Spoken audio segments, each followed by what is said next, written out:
you're looking to start a mobile detailing business but you're not sure what equipment you need, you have found the right video. In this one, my buddy Stefan is going to walk us through all the equipment you're going to need in order to start your business on a budget. But before we get into that, we're giving away a Ford Ranger work truck along with a mini skid from Southeast Soft Wash in less than a week to a premium or platinum subscriber of Quote IQ. So if you need help keeping up with customers, sending estimates, invoices, or collecting payments, check out Quote IQ linked in the comment section and the description of this video. But without further ado, let's go ahead and jump right into it. So now I want to go ahead and talk to you about a few supplies that we have that's going to be able to allow you to be successful at your mobile detailing setup.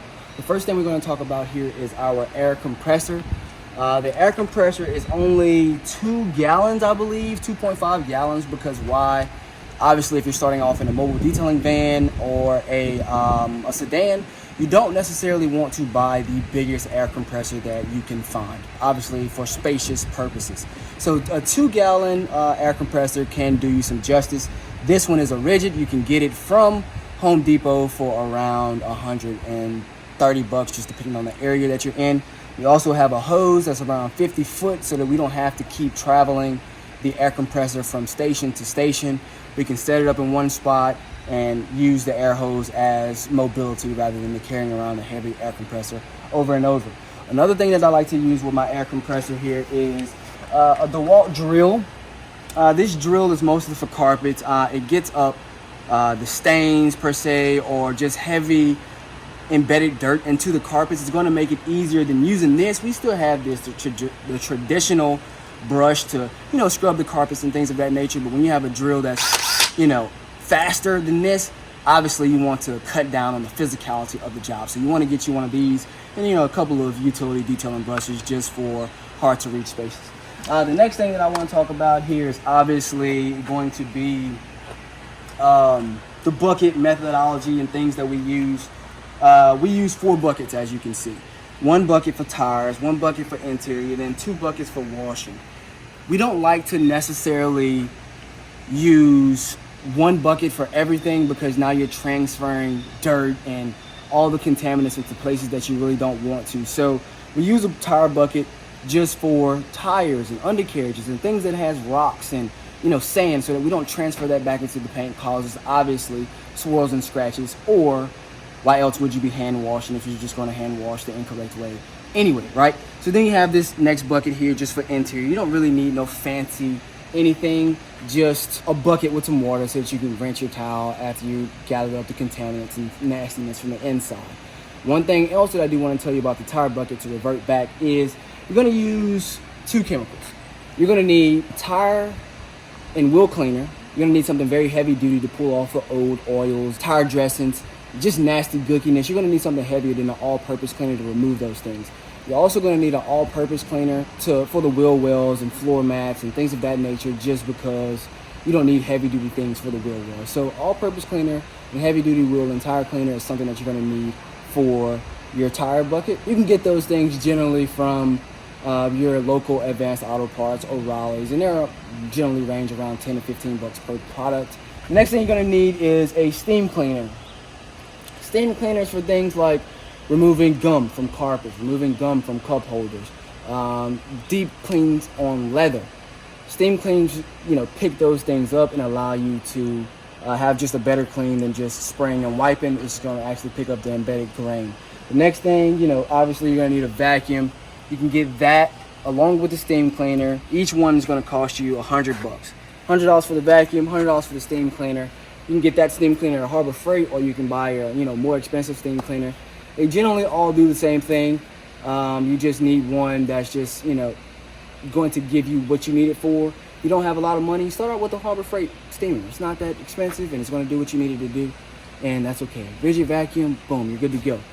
Okay, the most controversial topic on pressure washers in this industry is, what's the best pressure washer? We went through 1,000 pressure washers. I will not name you each brand that we went through, but we have found one that has seemingly given us the best bang for our buck, and that is the Sunjo professional grade version.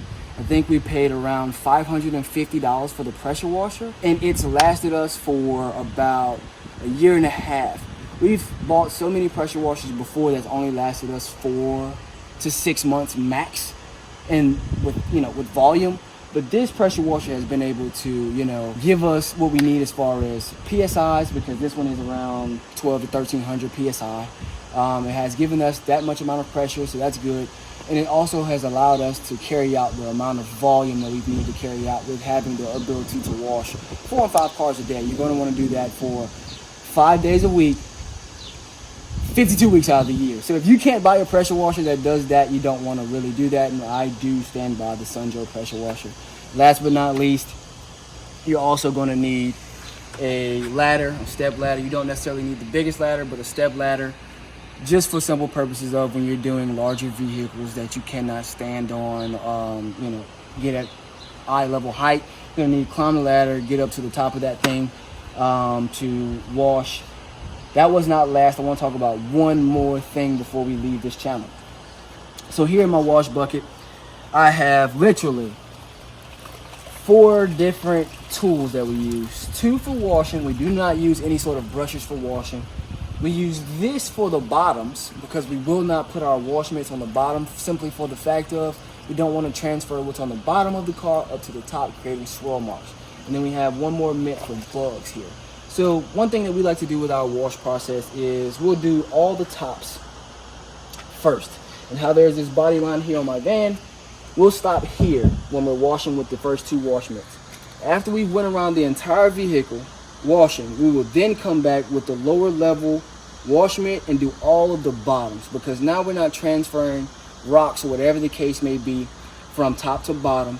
We're transferring basically nothing, because when you do your wash process correctly with the foam cannon and you spray and it pulls down off all of the loose and embedded contaminants, you now have a clean surface. So when you do the bottoms, even though the foam has cleaned it up, we still don't want to take whatever's maybe left from top to bottom. We just want to do it from bottom all the way around. So if we do get anything, it's on the bottom rockers of the car. That is not going to be harmful because there is a harder level of paint there. So keep all those things in mind. You can be able to start your detailing company with, you know, if you don't have the money to buy a van and you have whatever you have, a sedan or truck, whatever, start there. And then you can take around $1,000 to start your detailing company. It's very, very, very inexpensive. But if you do have the money to do it correctly, around $20,000 would set you up correctly, and it'll have you in the best possible way to succeed at your mobile detailing company. So thank you for joining us here on this channel today. Peace. Love you guys.